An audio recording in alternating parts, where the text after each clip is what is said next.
नमस्कार विद्यार्थी मित्रांनो, मागच्या तासाला आपण वाक्य के भेद म्हणजेच वाक्यांचे प्रकार हा व्याकरणाचा भाग अभ्यासलेला होता. त्याच्यामध्ये आपण पाहिलेलं होतं वाक्य कशाला म्हणायचं तर अर्थपूर्ण शब्दसमूह आणि ज्याच्यातून त्या वाक्याची पूर्णताही प्रकट होते आणि अर्थही निघतो अशा शब्दांच्या समूहाला आपण काय म्हणतो वाक्य म्हणतो. मी तुम्हाला मागच्या तासाला देखील सांगितलं होतं की मराठी आणि हिंदी यामधलं बरंचसं व्याकरण हे काय आहे सारखंच आहे. तो हिंदी में वाक्य किसे कहते शब्दों के सार्थक समूह. फिर से मैं दोहराती हूँ, शब्दों के सार्थक समूहों को जिससे किसी विचार की पूर्णता प्रकट हो उसे हम क्या कहते हैं वाक्य कहते हैं. फिर हमने देखा था वाक्य के दो भेद हैं, एक अर्थ के अनुसार और दूसरा है रचना के अनुसार. अर्थ के अनुसार मतलब जो वाक्य दिया गया है उस वाक्य से किस तरह का भाव प्रकट होता है, किस तरह का भाव, उस अर्थ से किस तरह का भाव प्रकट होता है. क्या प्रश्न पूछा गया है, क्या अचरज व्यक्त किया गया है या विस्मय व्यक्त किया गया है या नकार दर्शाया गया है जिसे हम निषेधार्थक कहते हैं, या फिर सीधा साधा एक वाक्य है या कोई संकेत दिया है, संदेह व्यक्त किया है, इच्छा प्रकट की है, आज्ञा दी है. तो उसके अनुसार अर्थ के अनुसार वाक्य के 8 भेद पढ़ते हैं जिसमें से हमने 6 भेद जान लिए थे. बाकी के भेदों का आज हम क्या करने वाले हैं अभ्यास करने वाले. तो चलते हैं अब अर्थ के अनुसार वाक्य का 7वां भेद जो है संकेतार्थक वाक्य.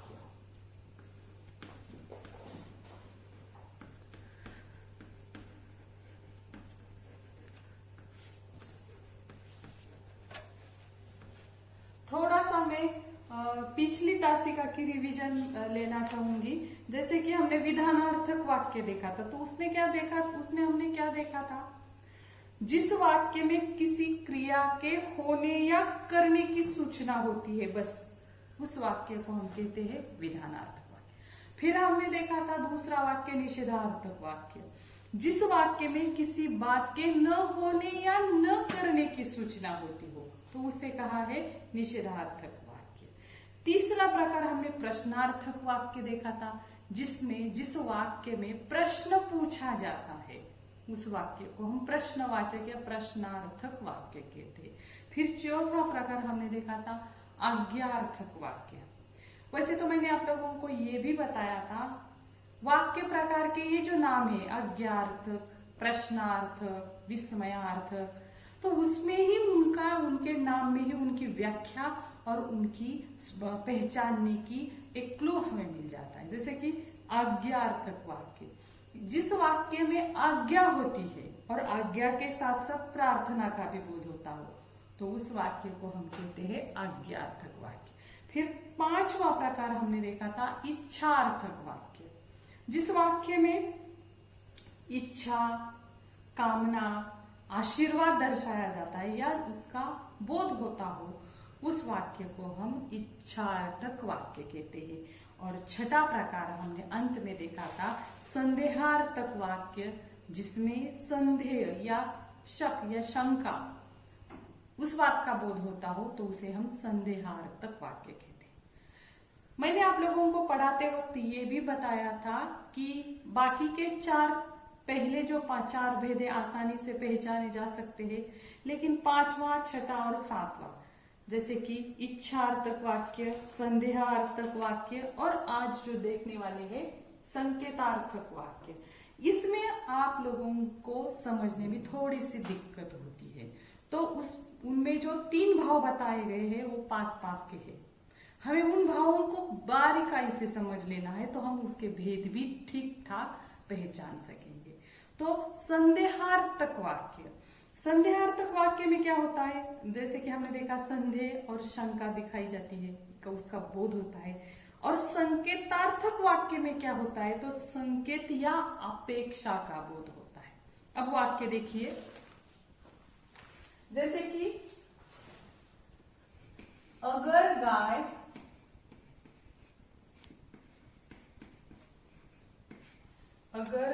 दूध नहीं देंगी, अगर गाय दूध नहीं देंगी,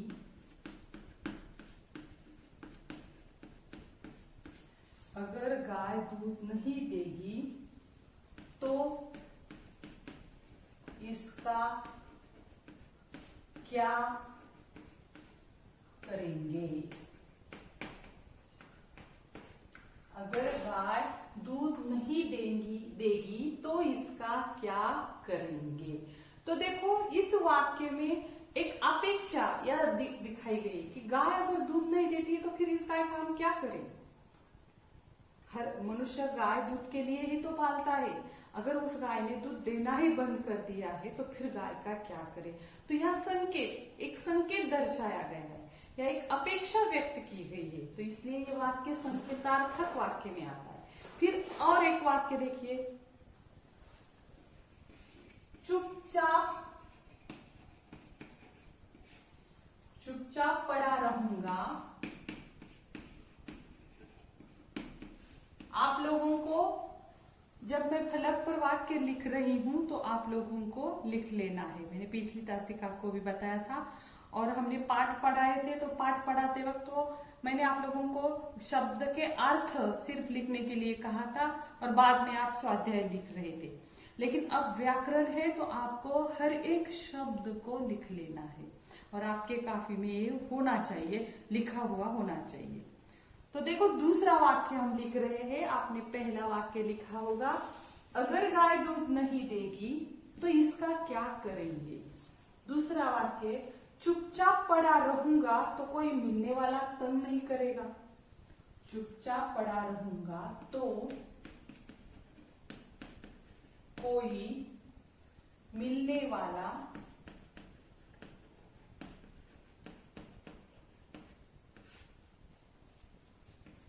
तंग नहीं करेगा।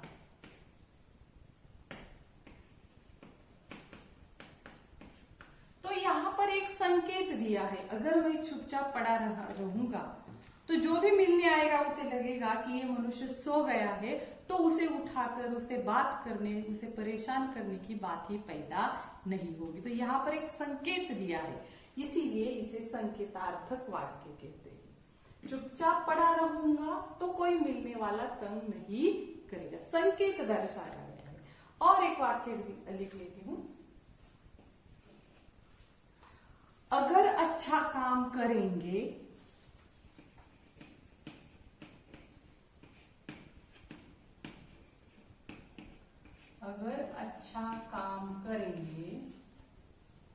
या अगर अच्छा काम करोगे तो मोहर छाप वाली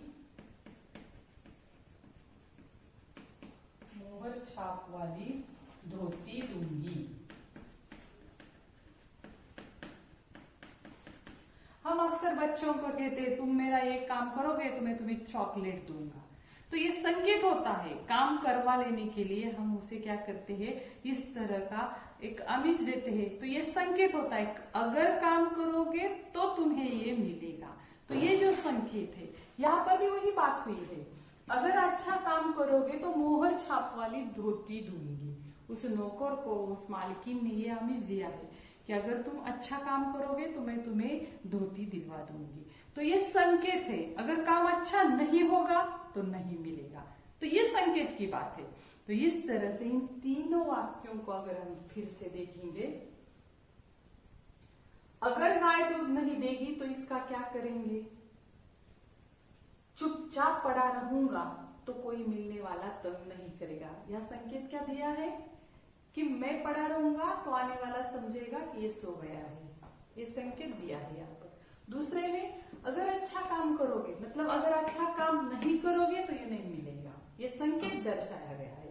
तो इस तरह से ये तीनों वाक्य जो है ये संकेतार्थक वाक्य है, मतलब जिस वाक्य में संकेत या अपेक्षा का बोध होता हो, जिस वाक्य में संकेत या अपेक्षा का बोध होता हो उस वाक्य को संकेतार्थक वाक्य कहते हैं। व्याख्या लिख लो।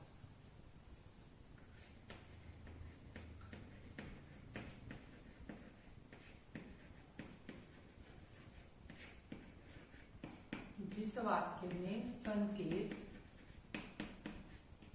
या अपेक्षा का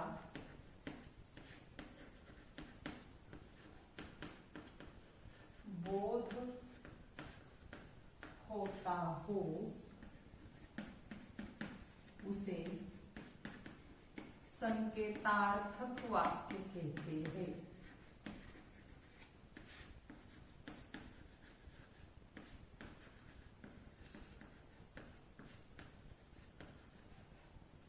फिर से देखो, जिस वाक्य में संकेत या अपेक्षा का बोध होता हो उसे संकेतार्थक वाक्य कहते हैं या संकेतवाचक वाक्य देखील म्हटलं जातं। तर या ठिकाणी लक्षात ठेवायचं आहे संकेत आणि अपेक्षा, आणि त्या वाक्याला म्हणायचंय संकेतार्थक वाक्य। म्हणजे ज्या वाक्यामध्ये काही संकेत दर्शवलेला आहे, काही अपेक्षा व्यक्त केलेली आहे। म्हणजे जसं पहिल्या वाक्यात अपेक्षा आहे, अगर गाय दूध नहीं देगी तो इसका क्या करेंगे, पुढच्याकडून अपेक्षा आहे की त्यांनी याच्यावरती काय करावं, उपाय सुचवावा। आणि खालच्या दोन वाक्यांमध्ये एक संकेत दाखवलेला आहे, अपेक्षा आणि संकेत साधारण जवळ आहेत एकदम, आणि म्हणून त्या वाक्याला संकेतार्थक वाक्य असे म्हणतात। आता पहा, मागच्या तासाला आपण इच्छार्थक वाक्य पाहिलं होतं, संदेहार्थक वाक्य पाहिलं होतं, आणि आता आपण पाहिलेलं आहे ते संकेतार्थ वाक्य। या तीन वाक्यांमध्ये बऱ्याचशा मुलांचा काय होतो, फरक पडतो, त्यांना ओळखायला येत नाही।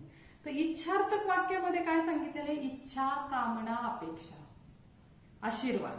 मतलब ऐसा काम करो कि देखने वाले देखते ही रह जाएंगे, त्याच्याकडून ती अपेक्षा आहे, त्याच्याकडून अपेक्षा आहे।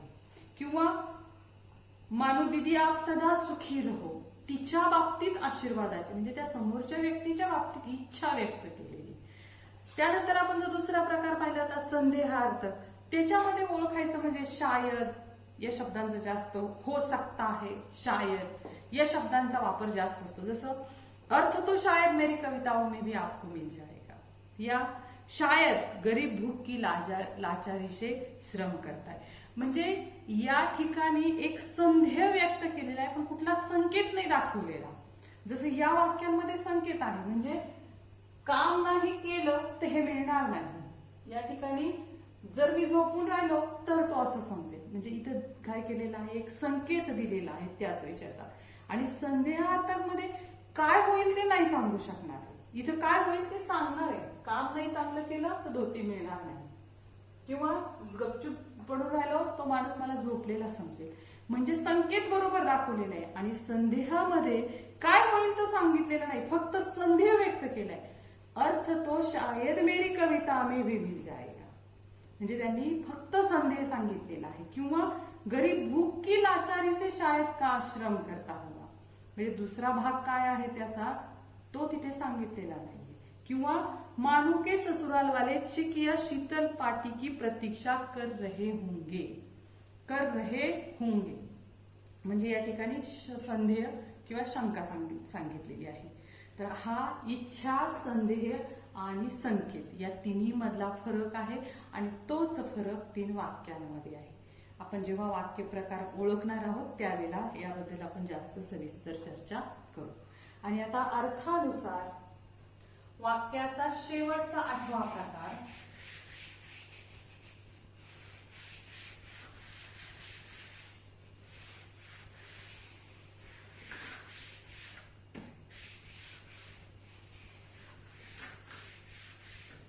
तो म्हणजे विस्मयार्थक वाक्य।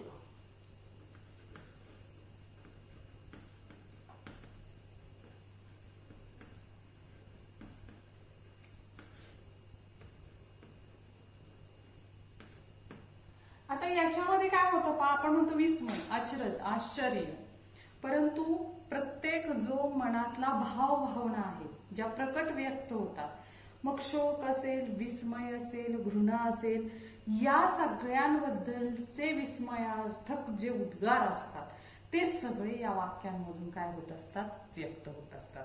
आणि म्हणून आपण एक वाक्य पाहूयात अगोदर. अच्छा. आणि पहा, विस्मयार्थक वाक्य आणि प्रश्नवाचक वाक्य ओळखणं सोपं का आहे, तर दोन्हीसाठी विशिष्ट चिन्ह आहे. प्रश्नवाचक चिन्ह तुम्हाला सर्वांना माहितीये, ते प्रश्नवाचक चिन्ह आहे आणि हे विस्मयार्थक चिन्ह आहे. तर ही दोन चिन्ह त्या वाक्यात येतात, त्यामुळे सुद्धा तुम्ही ते वाक्य ओळखू शकता. अच्छा.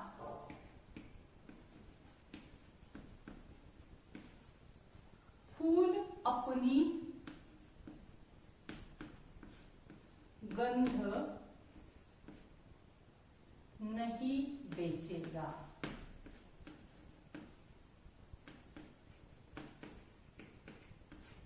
अच्छा.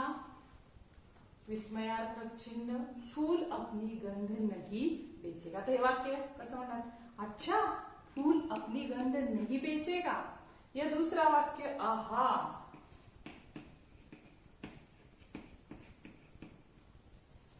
हमने बहाना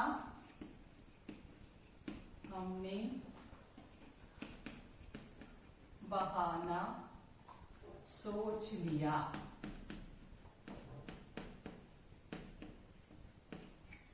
आहा, हमने बहाना सोच लिया. इथे पण आहा नंतर काय केलेलं आहे, विस्मयबोधक चिन्ह वापरलेलं आहे. आणखी एक वाक्य पहा. वाह, कैसी सुगंध है. वाह, कैसी सुगंध है.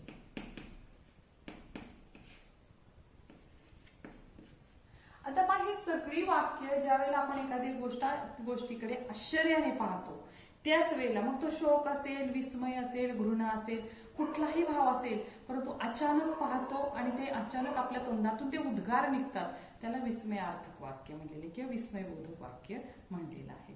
तर पहा, जिस वाक्य में हर्ष, शोक, विस्मय, घृणा आदि का बोध होता है उसे विस्मयार्थक वाक्य कहते हैं, विस्मय बोधक वाक्य कहते हैं. जैसे कि अच्छा, फूल अपनी गंध नहीं बेचेगा.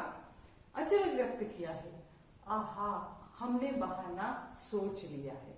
मतलब उनको एक बहाना जो कुछ भी बहाना बनाना है उसके बारे में उन्होंने सोच लिया है, लेकिन उन्हें ये झट से सूझा, इसे उन्होंने आहा कहा है. या फिर वाह, स्तुति की है यहाँ पर, कैसी सुगंध है, वाह, खुश हो गए. तो इस तरह से वाक्यों के माध्यम से हर्ष, शोक, विस्मय और घृणा का जो बोध होता है उस वाक्य को विस्मयार्थक वाक्य या विस्मयादि बोधक वाक्य कहते हैं. और उसको पहचानने का आसान तरीका एक ये भी है कि उसमें ये विस्मयादि बोधक चिन्ह लगता है. जैसे कि प्रश्नवाचक वाक्य में ये प्रश्नवाचक चिन्ह लगता है. तो अब हम लिखेंगे विस्मयार्थक वाक्य की व्याख्या. आप लोगों को भी लिख लेना है. जिस वाक्य में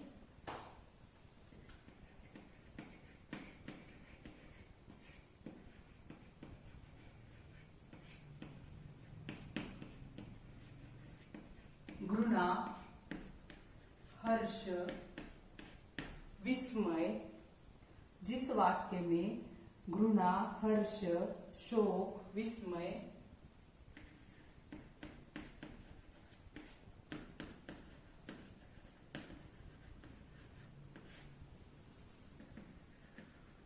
आदि का बोध होता हो,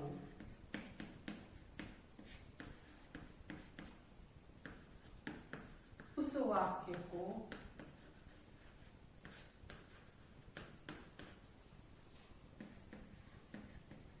विस्मयादि बोधक या विस्मयादि वाचक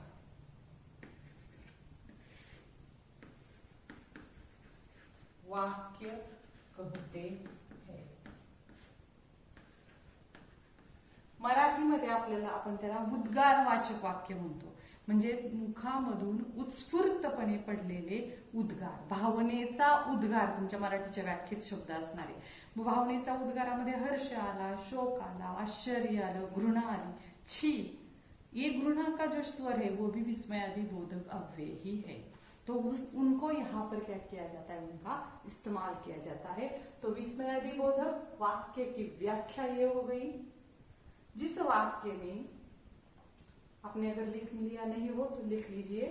उस दिन भी मैंने बताया था, अगर आपका कुछ लिखना छूट जाता है तो फिर से आप वो वीडियो ओपन करके लिख सकते हैं. जिस वाक्य में घृणा, हर्ष, शोक, विस्मय आदि का बोध, आदि भावों का या कह सकते हैं या आदि का बोध होता हो, उस वाक्य को विस्मयादि बोधक वाक्य कहते हैं. तो इस वाक्य में हमें क्या क्या ध्यान में रखना है? घृणा, हर्ष, शोक, विस्मय जैसे भावों को याद रखना है. जिन भावनाओं को यहाँ पर इस माध्यम से व्यक्त किया जाता है उसे कहते हैं विस्मयादि बोधक वाक्य. तो देखो, अर्थ के अनुसार वाक्य के जो 8 भेद है, अर्थानुसार वाक्याचे जे 8 प्रकार पडतात ते आपण या ठिकाणी पाहिलेले आहेत. आता या 8 प्रकारांवरती 2 प्रकारचे प्रश्न विचारले जातात. एक तर तुम्हाला वाक्य दिलं जातं आणि ते वाक्य ओळखायला सांगितलं जातं की हे कुठल्या प्रकारचं आहे, किंवा एक तर त्या वाक्याचं परिवर्तन करायला सांगितलं. म्हणजे निषेधार्थक वाक्य दिलेलं असेल त्याचं तुम्हाला विस्मयादि बोधक मध्ये रूपांतर करायला सांगितलं जातं, किंवा साधं वाक्य दिलेलं असेल विधानार्थक आणि त्याचं निषेधार्थक मध्ये रूपांतर करायला सांगितलं जातं. तर आपण हे दोन्ही प्रकार पाहणार आहोत. आधी सुरुवातीला आपण पाहणार आहोत की वाक्याचा प्रकार ओळखायचा कसा. आता मी त्या फळ्यावरती 8च वाक्य लिहिणार आहेत. 8 प्रकार आहेत, 8 वाक्य लिहिणार आहेत मुद्दाम, आणि ते 8 प्रकार वाक्यानुसार तुम्ही काय करायचे, ओळखायचे. आपण या ठिकाणी पाहणार आहोत ते कसं ओळखायचं ते, आणि मग त्याच्यानंतर आपण दुसऱ्या प्रश्न प्रकाराकडे जाऊया. तर सगळ्यात प्रथम वाक्य के भेद पहचानो.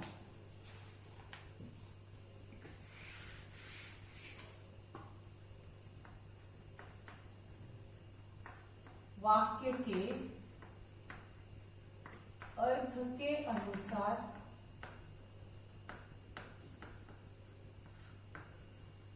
भेद पहचानो. तो पहला वाक्य है, आज मेरे घर भोजन था.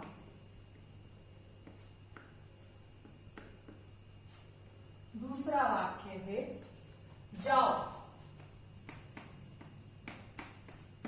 जाओ लक्ष्मी का राशन ले आओ. जाओ लक्ष्मी का राशन ले आओ. तीसरा वाक्य है,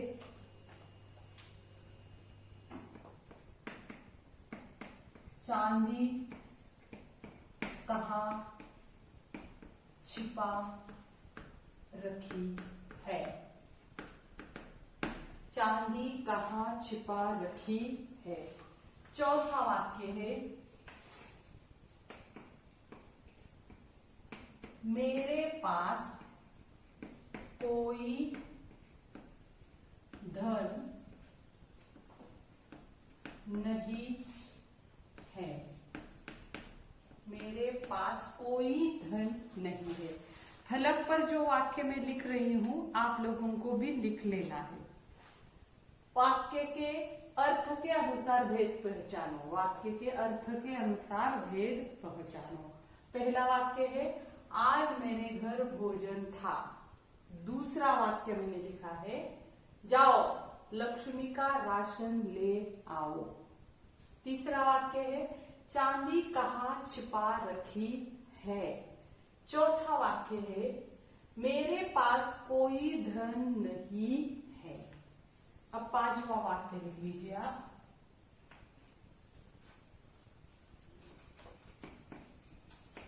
हाय कितना या कितनी निर्दयी, कितनी निर्दयी हूं मैं। हाय कितनी निर्दयी हूं मैं। अब छठा वाक्य है, लड़की पसंद आ गई तो शादी हो जाएगी। लड़की पसंद आ गई तो शादी हो जाएगी। सातवां वाक्य है, क्या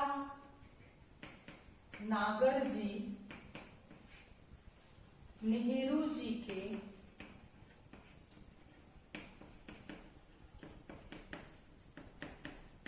क्या नागर जी नेहरू जी की माता जी के पास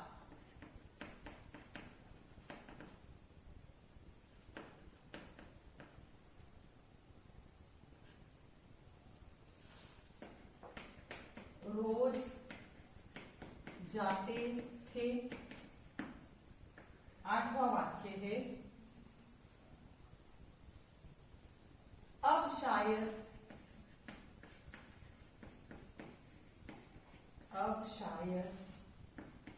सिरचन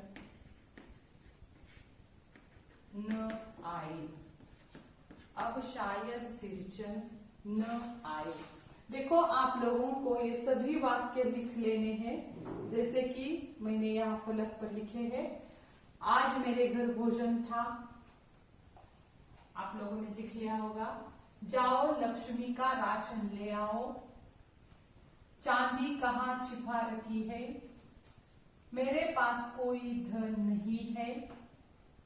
हाय कितनी निर्दयी हूं मैं। लड़की पसंद आ गई तो शादी हो जाएगी। क्या नागर जी नेहरू जी की माता जी के पास रोज जाते थे। अब शायद सिरचन न आए। तो इस तरह से मैंने यहाँ पर वाक्य लिख लिए हैं। और एक वाक्य लिखती हूं, प्रभु तुम्हारा काम करेगा।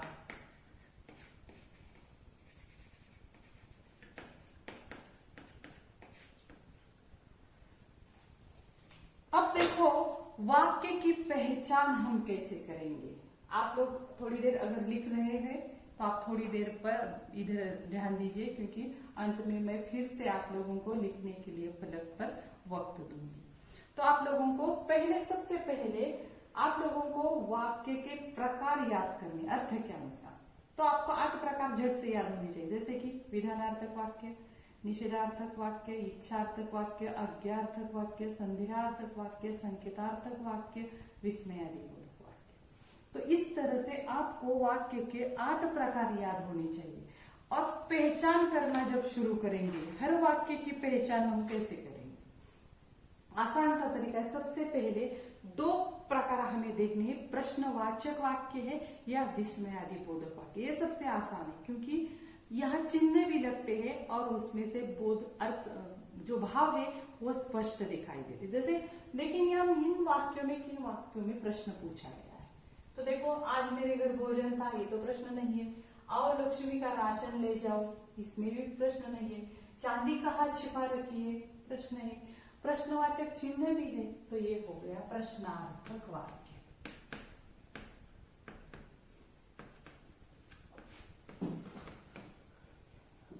और एक वाक्य मैंने लिख लिया है यहाँ पर, क्या नागर जी नेहरू जी की माता जी के पास रोज जाते थे। यहाँ पर भी सवाल किया गया है और सवाल के साथ साथ प्रश्न चिन्ह भी लगाया गया है, तो ये भी वाक्य हो गया प्रश्नार्थक वाक्य।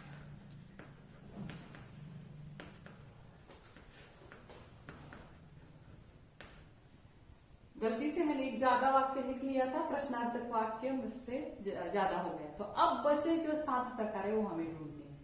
तो अब विस्मयादि बोधक वाक्य या विस्मयार्थक वाक्य, जिसमें हमने देखा है घृणा होती है या अचरज होता है या शोक मनाया जाता है, कोई भी मन की भावना व्यक्त की जाती है और वहां पर विस्मयादि बोधक चिन्ह भी लगता है। तो देखो किस वाक्य में, हाय कितनी निर्दयी हूं मैं, यहाँ पर विस्मयादि बोधक चिन्ह भी लगाया है और यहाँ मन के उद्गार, आपण म्हणले भावनेचा उद्गार निघालेला असतो मराठीत म्हणलेलं, तर हे वाक्य आहे विस्मयादि बोधक वाक्य।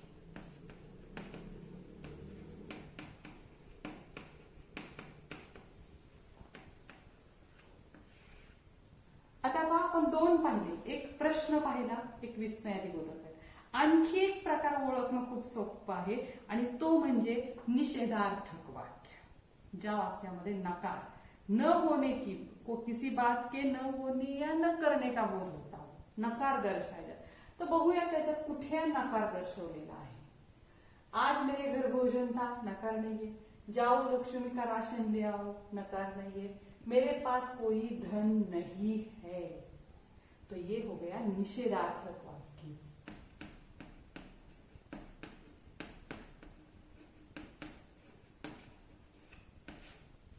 अब एक और आसान सा, जैसे कि हमने प्रश्नवाचक ढूंढ लिया, विस्मयादि बोधक ढूंढ लिया, निषेधार्थक भी ढूंढना आसान है, वैसे ही एक प्रकार आसान ढूंढना है, वो है आज्ञार्थक, जिसमें आज्ञा दी जाती है। तो देखेंगे इस वाक्य में कौन से वाक्य में आज्ञा दी गई है या प्रार्थना का बोध हो। आज मेरे घर भोजन था, ये तो सीधा साधा वाक्य पहला, और पहला ही प्रकार है विधानार्थक, सिर्फ एक विधान है। यहाँ आज मेरे घर भोजन था, न नकार है, न सवाल पूछा गया है, न अचरज व्यक्त किया गया है, न संदेह है, न संकेत है, तो ये विधानार्थक वाक्य हो गया। लेकिन हम क्या करेंगे, किसी भी वाक्य में पहले 7 प्रकार क्या है छिपे ये देखेंगे, और नहीं है तो ये भी तय करेंगे कि या सीधा साधा विधान है, तो वो हो गया विधानार्थक वाक्य। तो ये तो आप समझ गए हैं हम, ये है विधानार्थक वाक्य। अब हम देख रहे थे आज्ञा, तो देखो यहाँ जाओ, आज्ञा दी है, जाओ लक्ष्मी का राशन ले आओ, तो ये हो गया आज्ञार्थक वाक्य।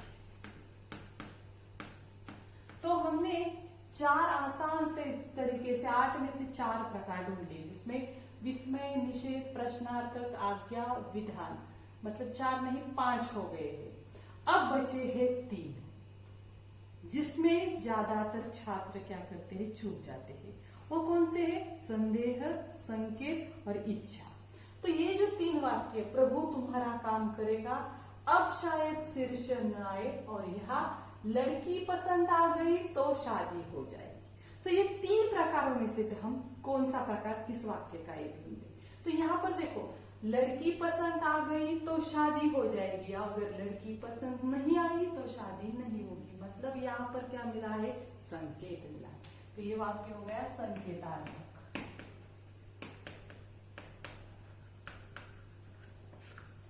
और अब शायद सिरचन न आए, अब देखो यहाँ संदेह व्यक्त किया, शायद सिरचन ने कहा शायद, हो सकता है, इन शब्दों का उपयोग संदेहार्थक वाक्य में किया जाता है।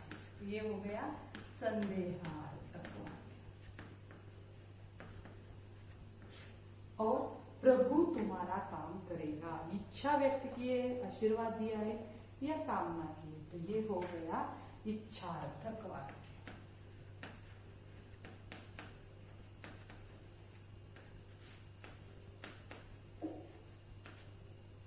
तो देखो हमने जो ये वाक्य देखे हैं, फिर से देखिए इन वाक्यों को किस तरह से। पहला वाक्य कौन सा है, पहला वाक्य, आज मेरे घर भोजन था, सीधा सा वाक्य है, बस क्रिया के होने की सूचना है, तो ये हो गया विधानार्थक वाक्य। दूसरा वाक्य था, जाओ लक्ष्मी का राशन ले आओ, तो आज्ञा दी गई है, तो ये हो गया आज्ञार्थक वाक्य। तीसरा वाक्य, चांदी कहाँ छिपा रखी है, प्रश्न पूछा गया है, तो ये हो गया प्रश्नार्थक वाक्य। मेरे पास कोई धन नहीं है, नकार, मराठीत आपण नकारार्थक वाक्य म्हणतो। निषेधार्थक वाक्य, हाय कितनी निर्दयी हूं मैं, खुद के मन से उसने उद्गार निकाले है, अचरज व्यक्त किया है खुद के बारे में ही, तो ये विस्मयादि बोध वाक्य बन गया। और यहाँ पर चिन्ह भी लगाया गया है, जैसे कि प्रश्नवाचक में लगाया गया है, यहाँ पर भी लगाया गया है। लड़की पसंद आ गई तो शादी हो जाएगी, संकेतार्थक वाक्य। अगर नहीं पसंद आई तो शादी नहीं होगी। फिर ये प्रश्नवाचक ही वाक्य है। अब शायद सिरचन आए, ये संदेह है, शंका निर्माण हुई है, यह कोई संकेत नहीं दिया गया है कि अब शायद सिरचन नहीं आएगा तो ये होगा, ऐसा नहीं कहा है। अब शायद सिरचन ना आए, बस इतना ही संदेह व्यक्त किया है, तो ये संदेहार्थक वाक्य हो गया। और प्रभु तुम्हारा काम करेगा, इच्छा आशीर्वाद इसमें आ गया है, तो ये हो गया इच्छार्थक वाक्य। तो इस तरह से ये वाक्य के 8 प्रकार है, आसानी से पहचाने जा सकते। सबसे पहले आपको 8 भी प्रकार को याद में रखना है, और पहचान कराते वक्त हर एक के बारे में पहचान कराएं, तो आसानी से आप इसी तरह से जाएंगे। पहले 2 प्रकार देखेंगे, क्या ये विस्मयादि बोधक है या प्रश्नवाचक है, आसान से है, नहीं है। फिर 2 कौन से देखेंगे आप, क्या ये विधानार्थक वाक्य है या निषेधार्थक वाक्य। फिर कौन से देखेंगे आप, क्या ये आज्ञार्थक वाक्य है। तो इन 5 की पहचान होते ही बस बाकी 3 उरते हैं, बाकी 3 राहतात फक्त संदेह, संकेत आणि इच्छा। मग संकेत आणि संदेह आणि इच्छा पण पटकन ओळखता येऊ शकतो, आणि संदेह आणि संकेत मध्ये थोडासा फरक आहे। संकेत म्हणजे नाही, त्याचा परिणाम पण पुढे वाक्यात सांगितलेला असतो, तसं संदेह मध्ये परिणाम फक्त शंका उत्पन्न केलेली आहे, परिणामाबद्दल बोललेलं नसतं। तर अशा प्रकारे हे वाक्याचे काय आहेत, 8 प्रकार आहेत जे आपण या ठिकाणी ओळखले। अब हम देखेंगे वाक्य प्रकार पर, वाक्य के भेदों पर पूछा जाने वाला दूसरा प्रकार का प्रश्न। पहले प्रकार का प्रश्न ये था कि वाक्य का प्रकार पहचानो, 8 प्रकारों में से ये कौन सा प्रकार है। अब हम देखेंगे वाक्य परिवर्तन, मतलब आपको जो वाक्य दिया गया है उस वाक्य को किस प्रकार के वाक्य में परिवर्तन करना होता है वो बताया जाता है, और उसके अनुसार आपको वाक्य का परिवर्तन करना होता है। तो उदाहरण के तौर पर हम वाक्य लेंगे, यहाँ पर मैंने लिखा है सूचना के अनुसार वाक्य में परिवर्तन कीजिए। तो आप वाक्य लिख लीजिए, मेरी टांग टूटना एक दुर्घटना थी। मेरी टांग टूटना एक दुर्घटना थी। अब इस वाक्य को हमें प्रश्नवाचक वाक्य बनाना है, इस तरह से दिया जाता है। तो ये जो वाक्य है, इस वाक्य को हमें प्रश्नवाचक वाक्य या प्रश्नार्थक वाक्य जिसे कहते उसमें परिवर्तित करना है। तो देखो वाक्य क्या है, मेरी टांग टूटना एक दुर्घटना थी, विधानार्थक वाक्य है। इसको हमें प्रश्नवाचक में परिवर्तित करना है। तो किस तरह से इसका प्रश्न बन सकता है, हमें प्रश्न बनाना है। क्या मेरी टांग टूटना एक दुर्घटना थी, बन गया प्रश्न। सिर्फ हमने क्या किया है, क्या आगे लगाया है, क्या मेरी टांग टूटना एक दुर्घटना थी। और सबसे महत्वपूर्ण बात यह है, अगर हम प्रश्नवाचक वाक्य बनाते हैं तो अंत में प्रश्नवाचक चिन्ह लगाना न भूलिए, तभी आपको पूरा अंक मिल सकता है। तो अब देखो बन गया प्रश्न, क्या मेरी टांग टूटना एक दुर्घटना थी। अब और एक उदाहरण लेते हैं हम। आज फिर कोई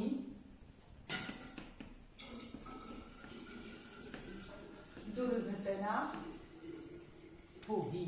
आज फिर कोई दुर्घटना होगी। इस वाक्य को इच्छावाचक वाक्य में बनाना है। इच्छार्थक या इच्छावाचक। आज फिर कोई दुर्घटना होगी। अब इच्छा किस तरह से हम इस वाक्य के अंदर डाल सकते हैं? आज फिर कोई दुर्घटना न हो, इच्छा बन गई। आज कोई दुर्घटना न हो तो बन गया इच्छावाचक ये वाक्य। आज फिर कोई दुर्घटना होगी ये वाक्य, इसे हमें इच्छावाचक में परिवर्तित करना है। तो हमने कैसे किया? तो पहला वाक्य हमने देखा था, मेरी टांग टूटना एक दुर्घटना थी। इसे हमें प्रश्नवाचक में परिवर्तित करना है। तो किस तरह से किया है हमने? प्रश्न, इस वाक्य का प्रश्न बनाया है। क्या मेरी टांग टूटना एक दुर्घटना थी? तो ये बन गया प्रश्नवाचक वाक्य। फिर दूसरा वाक्य हमने देखा है, आज फिर कोई दुर्घटना होगी। यहां इच्छावाचक वाक्य बनाना है। तो इच्छावाचक वाक्य में हम कैसे बनाएंगे? आज फिर कोई दुर्घटना न हो। आपण म्हणतो बा आज नको बाबा काही असं घडायला, त्यावेळेला ती आपली इच्छा असते, इच्छा व्यक्त करत असतो। तो यही वाक्य हम कैसे बनाएंगे? आज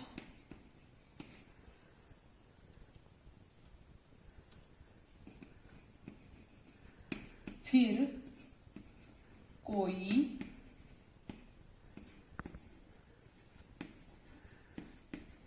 दुर्घटना न हो। तो ये इच्छावाचक वाक्य बन गया। अब और एक वाक्य लेते हैं, पर्यटन का अपना ही आनंद है।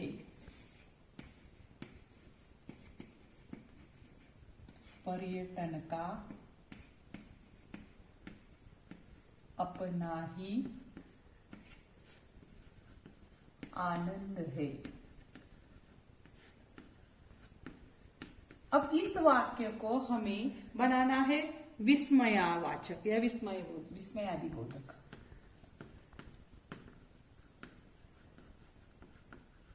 तो आप लोगों को मालूम है विस्मयवाचक वाक्य बनाते वक्त आपको कोई यहाँ पर इस तरह से उद्गार, आपण मराठीमध्ये म्हणतो की भावनेचा उद्गार व्यक्त करणारा शब्द आणि त्यानंतर येणारं उद्गारवाचक चिन्ह, ते वापरून आपण हे काय करणार आहोत? विस्मयवाचक वाक्य बनवणार आहोत। तो हमें पर्यटन का अपना ही आनंद है, इस वाक्य को विस्मयवाचक में परिवर्तन करते समय सिर्फ क्या करना है? वाह। बस हम इतना ही शब्द का इस्तेमाल कर सकते हैं, वाह। उसके आगे हमने लगाया विस्मयवाचक चिन्ह, वाह पर्यटन का अपना ही आनंद है। बस बन गया, वह पर्यटन का अपना ही आनंद है।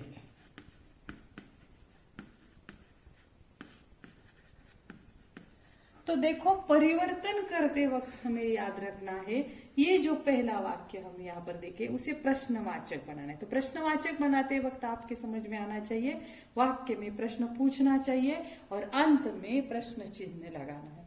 तो मेरी टांग टूटना एक दुर्घटना थी, तो इस वाक्य को हमने सवाल में परिवर्तित किया, क्या मेरी टांग टूटना एक दुर्घटना थी?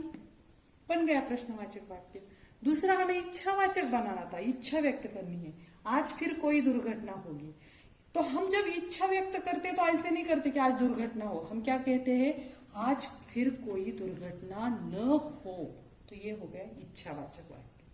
तीसरा हमें विस्मयवाचक बनाना है, पर्यटन का अपना ही आनंद है। तो विस्मयवाचक वाक्य बनाते वक्त हमें याद रखना है, वाह, आहा, छी, ये जो शोक का, भावना का जो स्वर होता है वो शब्द यहाँ पर आना चाहिए और उसके बाद में विस्मयादि बोधक चिन्ह लगाना है। तो वाह पर्यटन का अपना ही आनंद है, तो बन गया ये विस्मयवाचक वाक्य। और आगे देखेंगे हम।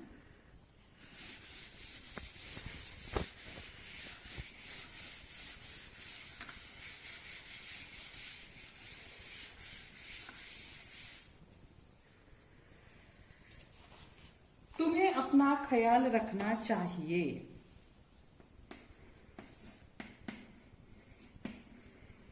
तुम्हें अपना ख्याल रखना चाहिए। ये जो वाक्य है, तुम्हें अपना ख्याल रखना चाहिए। इसे हमें आज्ञावाचक वाक्य बनाना है या आज्ञार्थक वाक्य बनाना है।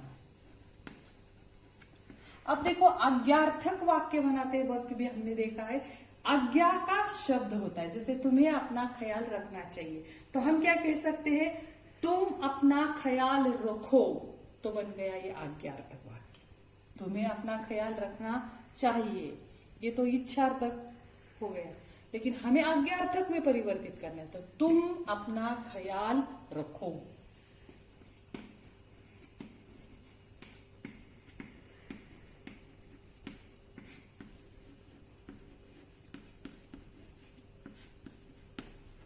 तो ये बन गया तुम अपना ख्याल रखो, आज्ञार्थक वाक्य। अब आके देखेंगे एक संदेह बोधक वाक्य भी बनाएंगे। फूल एक एक के घर जाएगा। फूल एक एक के घर जाएगा। फूल एक एक के घर जाएगा। तो हमें क्या करना है,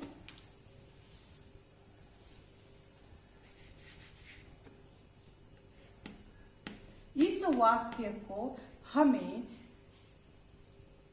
संदेह बोधक वाक्य में परिवर्तित करना है। संदेह बोधक। अब देखो, मैंने आप लोगों को बनाया था कि अब तक हमने जो वाक्य बनाए हैं वो आसान से है, लेकिन संदेह, इच्छा और संकेत तीनों में दिखने में हमें वो एक जैसे दिखते हैं, लेकिन बारीकाई से थोड़ा थोड़ा सा फर्क है। फूल एक एक के घर जाएगा, तो ये संदेह ही बोधक वाक्य जब बनाना है तो हम क्या करते हैं, शायद, हो सकता है जैसे शब्दों का प्रयोग कर सकते हैं। तो यहाँ पर बस शायद मिला लीजिए, शायद फूल एक एक के घर जाएगा, तो हो गया संदेह बोधक। शायद फूल एक एक के घर जाएगा। फिर देखो, हम अब बनाएंगे विधानवाचक वाक्य। ये बात शान के तहत नहीं कह रहा हूं। यह बात शान की तहत नहीं कह रहा हूं। तो ये जो वाक्य है, इस वाक्य को आप लोगों को नहीं आया है तो आप लोग समझ गए निषेधार्थक वाक्य है। तो हमें इस वाक्य को सीधा साधा सा विधान बनाना है, विधानवाचक बनाना है। तो यहाँ पर विधानवाचक वाक्य बनाते वक्त आप लोग समझ गए होंगे कि हमें इसमें से नहीं निकालना है। तो बस सिर्फ नहीं निकाल कर देखिए, यह बात शान की तहत कह रहा हूं, हो गया विधानवाचक वाक्य, क्योंकि ये जो निषेधार्थक है वो नहीं हमें निकालना है। यह बात शान की तहत कह रहा हूं।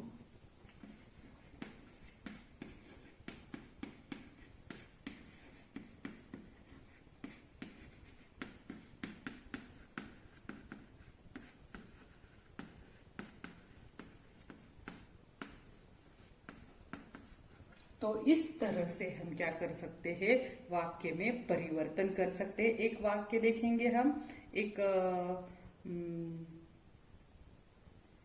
संदेह बोधक का एक हो गया है, एक संकेतवाचक या संकेतार्थक वाक्य देखेंगे। लिख लीजिए,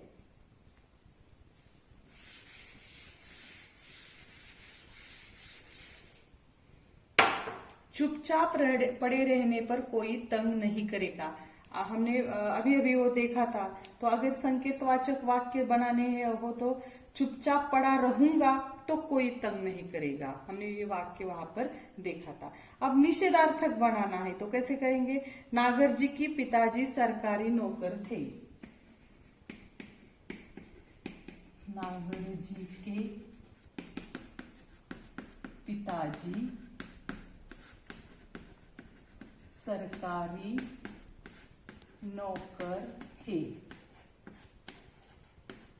इसे हमें क्या करना है, निषेध में बदलना है, निषेधार्थक वाक्य बनाना है, निषेधवाचक वाक्य बनाना है, तो इसमें नहीं का होना जरूरी है। तो सिर्फ क्या कर सकते हैं हम, नागर जी के पिताजी सरकारी नौकर नहीं थे, यहाँ पर सिर्फ हम क्या डालेंगे, नहीं डालेंगे, तो हो गया निषेधवाचक वाक्य। नागर जी के पिताजी सरकारी नौकर, यहां पर हमने क्या डाला है, नहीं, नहीं थे। ये वाक्य हमें कौन सा बनाना था, निषेधवाचक, निषेधार्थक। और एक सिर्फ हम लेना भूल गए हैं, वो है संकेतवाचक वाक्य।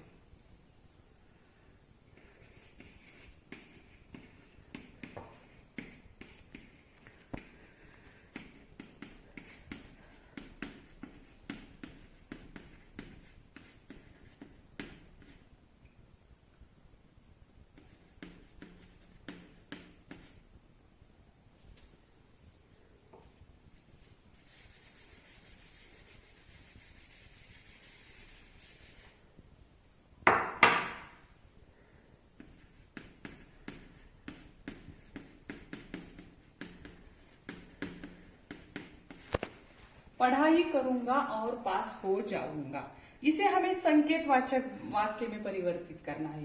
तो ये तो विधानवाचक वाक्य है, इसको हमें अगर संकेतवाचक में परिवर्तित करना है तो हम क्या करेंगे, यदि मैं पढ़ाई करूंगा तो मैं पास हो जाऊंगा, या पढ़ाई करने पर मैं अवश्य पास हो जाऊंगा।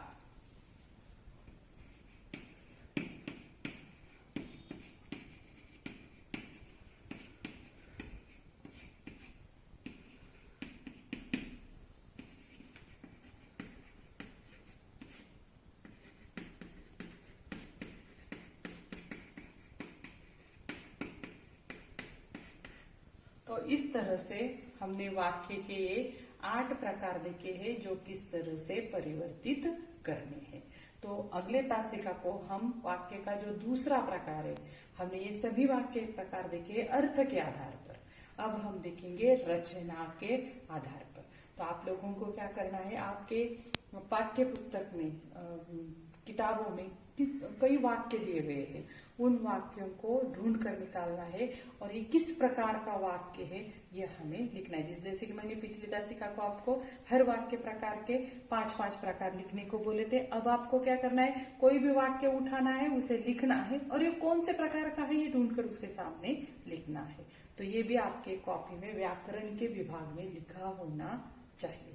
Thank you.